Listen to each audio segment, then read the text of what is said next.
o ministro das Relações Exteriores, Mauro Vieira.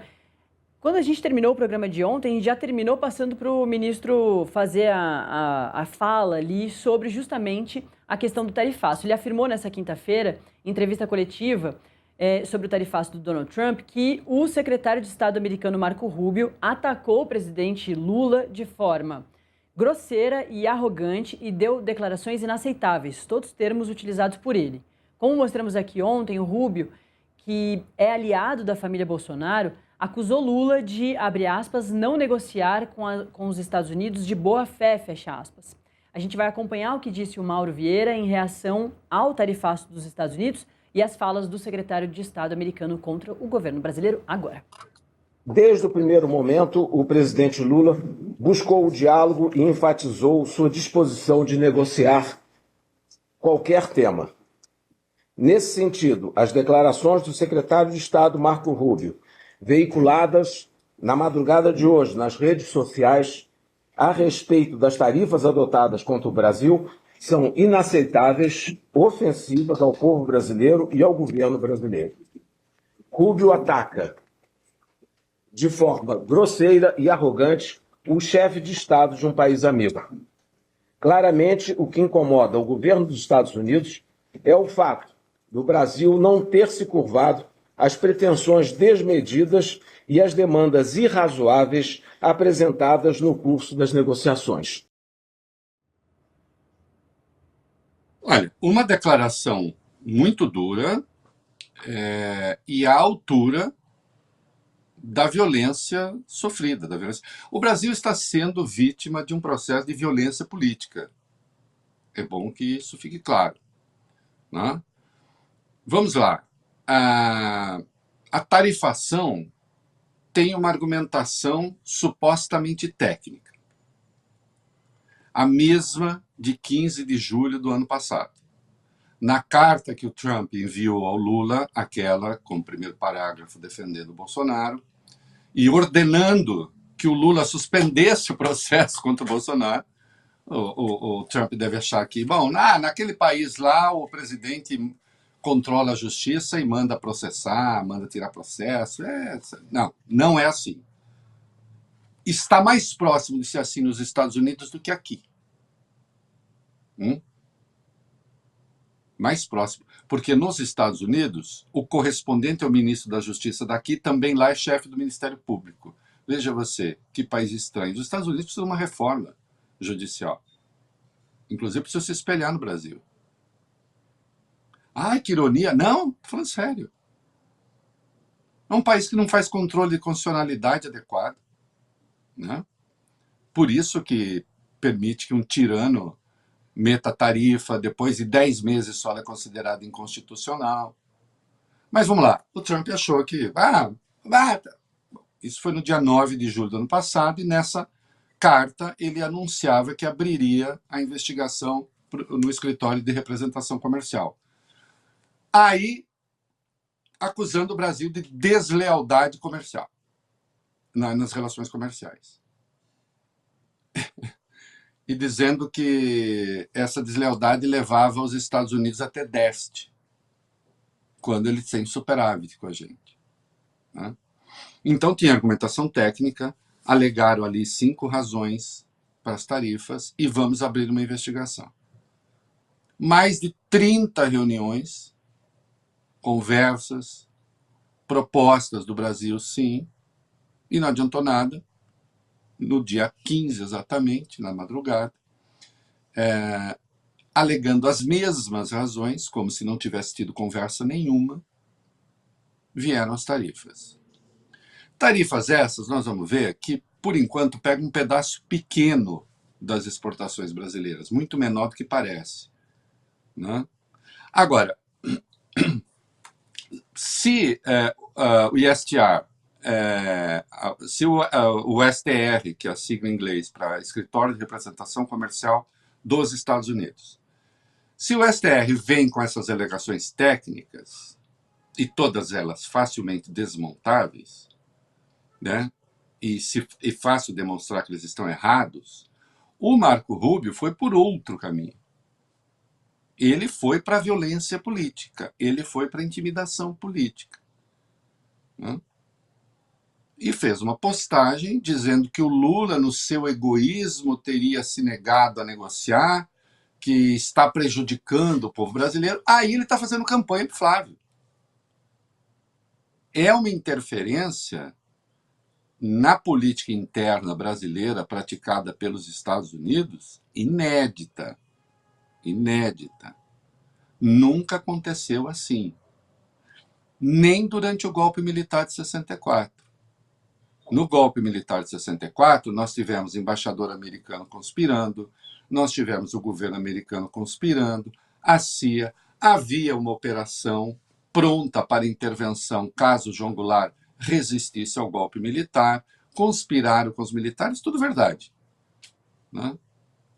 Agora, essa manifestação de o governo explicitamente, né, pegar e falar, olha aqui, agora vocês estão sob nossa vigilância e vocês vão fazer rigorosamente aquilo que a gente quer ou vocês arcarão com as consequências comerciais.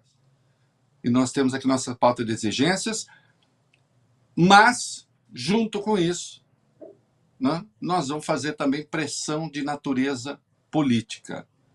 Nós vamos deixar claro que nós os estamos hostilizando. E nem em 64 a gente teve um grupo, uma elite política aqui dentro, muita gente conspirando. Sim, estava conspirando, né? Mas assim, os Estados Unidos deixando claro, os meus operadores são esses, eles têm nome, eles têm endereço, são esses caras. Isso assim nunca aconteceu.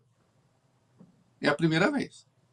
Mesmo quando a gente volta para a Guerra Fria, Natália. Vamos tentar evitar que o Brasil caia vítima do comunismo. Mentira, não havia esse risco mais, né? Então, depois da Guerra Fria, bom, com o fim da Guerra Fria, aí nem se fala. Isso nunca aconteceu, né? É a primeira vez. E, portanto, não há mais dúvida razoável sobre o que os Estados Unidos pretendem e com quem eles podem contar, né? A família Bolsonaro, os Bolsonaros, se colocaram aqui como intendentes, como representantes do... Vamos ter que votar a linguagem da década de 50, do Império Americano. O que é uma coisa absolutamente vergonhosa. E isso tem de ficar muito claro. Isso não é matéria de interpretação. O Flávio mandou um documento de 84 páginas se subordinando aos Estados Unidos. O Flávio mandou uma carta ao Marco Rubio em que ele diz que uma equipe de transição, se eventualmente eleito, ficará à disposição dos Estados Unidos. Então, é preciso que a gente chame as coisas pelo nome. Nós temos hoje duas perspectivas, não tem três. E é por isso que os candidatos alternativos de direita não emplacam, né? Porque toda a gente, o eleitor comum, né, que não é analista político, está percebendo. Tem uma perspectiva que é a perspectiva de um país independente e tem a perspectiva entreguista. O independente significa vamos resistir, seremos assim, seremos aqueles países de caricatura, seja do Woody Allen, seja do Borat. Não, não é isso. Não queremos saber do... Não, o Brasil quer parceria. O Brasil tem parceria com muitos países, inclusive com os Estados Unidos. Então, eles estão de olho nas terras raras. Aliás, o embaixador Daniel Pérez, que eles nomearam para cá, indicaram para cá, falou disso no Senado americano, né? Sim, eles estão de olho nas terras raras, eles estão de olho no mercado interno desde sempre, estão de olho no PIX. que eles pretendem dominar e cobrar uma taxa, né? Eles não querem o PIX de graça, eles têm medo que esse sistema se popularize. A União Europeia está se preparando para fazer o seu próprio, e o PIX é um exemplo, né? O PIX muda a relação com o dinheiro. O Paul Krugman me escreveu um belíssimo artigo a respeito disso, né? O PIX, de algum modo, leva as empresas, os bancos, etc., vão procurar outra forma de ganhar dinheiro que não tarifando as pessoas. Eles têm medo disso e estão de olho nisso. É essa a questão. Soberania e entreguismo. É isso que a urna vai decidir. Os Estados Unidos, né, já encontraram os entreguistas. Flávio Bolsonaro e sua turma. Isso você está falando porque você é de esquerda. Bom, não sou, mas também você pode achar o que quiser, que está tudo certo, né? Eu nunca me deixo tomar por aquilo que acham a meu respeito, né? Eu só me zango, Natália, se não me acham bonito. Fora isso, eu não fico zangado nunca. Então, não é bonito. Aí eu fico magoado, né? Aí eu fico magoado. Minha mãe fica magoada. Não estou falando isso porque eu seja de esquerda, porque eu não sou, mas também, insisto, pode achar. É porque é. Se eu analiso o documento que o Flávio mandou para os Estados Unidos de 84 páginas, se entregando aos americanos, eu chamo o quê? Ali, por exemplo, ele fala que os cartões de crédito vão ter mais facilidades no Brasil, mas os cartões de crédito americanos dominam esse mercado aqui. A gente tem alternativo Elo, brasileiro pequenininho. O que mais que eles querem? O que é? O crédito rotativo, por acaso, está barato? Está baixinho? Né? Então, eles ofereceram tudo, ofereceram terras raras. Quando o Flávio foi falar lá na CEPAC, a tal da conferência conservadora, que de conservador não tem nada, bando de reacionário, né? Ofereceu as terras raras. O Brasil tem a China como principal parceiro comercial, ele se propõe a hostilizar a China junto com o Trump. Isso é se colocar contra... Atenção, nós temos que negociar com a China de forma soberana, que é o que acontece. Agora, a nossa balança comercial com a China é fabulosa, ainda bem. Muito bom para a nossa estabilidade, muito bom para o nosso agro, né? Muito bom para as commodities minerais. Excelente. Não, vamos hostilizar o nosso principal parceiro comercial. Mas a China não é só o principal parceiro comercial comprando commodities agrícolas e minerais. Também é investimento direto. Aí vai o Flávio, na conferência, no documento, e se oferece para ser um parceiro do Trump contra a China. Como se os Estados Unidos pudessem suprir o mercado chinês do ponto de vista do Brasil. Não, eles estão fazendo o contrário. Eles querem proteger o mercado deles.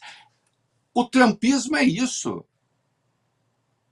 O trumpismo é anticapitalista em muitos aspectos, considerando a fase atual do capitalismo. O trumpismo é anti-globalização, que eles chamam de globalismo. O trumpismo é anti-mercado aberto. Não é? Então, não, os Estados Unidos... E a gente nota, a qualquer momento, eles dispõem de instrumentos internos que lhes permitem aplicar tarifa em que eles bem entendem, de acordo com a sua vontade, inclusive pretextando mentiras. Hã? Mas agora a gente tem essa gente aqui. Estafetas, esbirros dos Estados Unidos. E olha, deixa eu dizer uma coisa. Quando outro dia eu falei para o pessoal ler um texto marxista de gente de setores que atuam contra os próprios interesses do Lukács, Tem uma ponta de ironia, obviamente. Primeiro que não é irônico ler um autor como ele, sempre é bom, talvez ajude, mesmo discordando, a ficar um pouquinho mais informado. Mas claro que tem uma ponta de ironia aí, né? Porque não faz muito sentido nada disso que está sendo feito, né? Inclusive com o apoio de um pedaço da elite política, que é até da elite empresarial, né? Agora, eu não posso ignorar o óbvio. E eu vou continuar a perguntar: quanto custa entregar o Pix brasileiro para os americanos? Quanto custa mesmo? De benefício direto? De arranjo? Quem está por trás disso? Por quê? Quanto custa entregar as terras raras, que é a nova fronteira do desenvolvimento no mundo? Quanto custa defender que as redes sociais, as plataformas não têm nenhum limite aqui no Brasil? Nós estamos lidando com estruturas bilionárias, trilionárias. Os que se colocam a serviço, usarei a palavra, os que se colocam a serviço do neocolonizador, aquele que se pretende neocolonizador, está querendo o quê? Pergunta objetiva e sem resposta que eles pudessem me dar. O que é que o Brasil ganha hostilizando a China? Mas é que o Brasil, o sistema chinês autoritário, por um acaso, alguém aqui está defendendo o modelo político da China? De partido único? Não. Não mesmo. Não tem nada. A questão política da China é outra. Né? Eles são nossos parceiros comerciais. Insisto, entregar o Pix aos cartões de crédito dos Estados Unidos custa quanto aos promotores dessa ideia? Mas não é isso que eles querem. E é explícito isso. No encontro com os jornalistas, os funcionários americanos que não podem, cujos nomes não podem ser revelados, deixaram isso muito claro. E no caso das terras raras, também. O Flávio já ofereceu. Aí vale a máxima do... Já, vamos citar no espanhol, né? Nesses tempos, né? O Calderón de la Barca, né? Ao rei tudo menos a honra. Para esses caras é o contrário, né? Ou é uma forma aprimorada de sabugice. Ao rei tudo, começando pela honra. Então, aliás, o Rogério Marinho, foi seu avô, viu?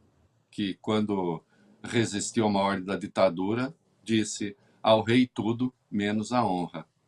Está na hora de buscar a memória do avô. Djalma Marinho.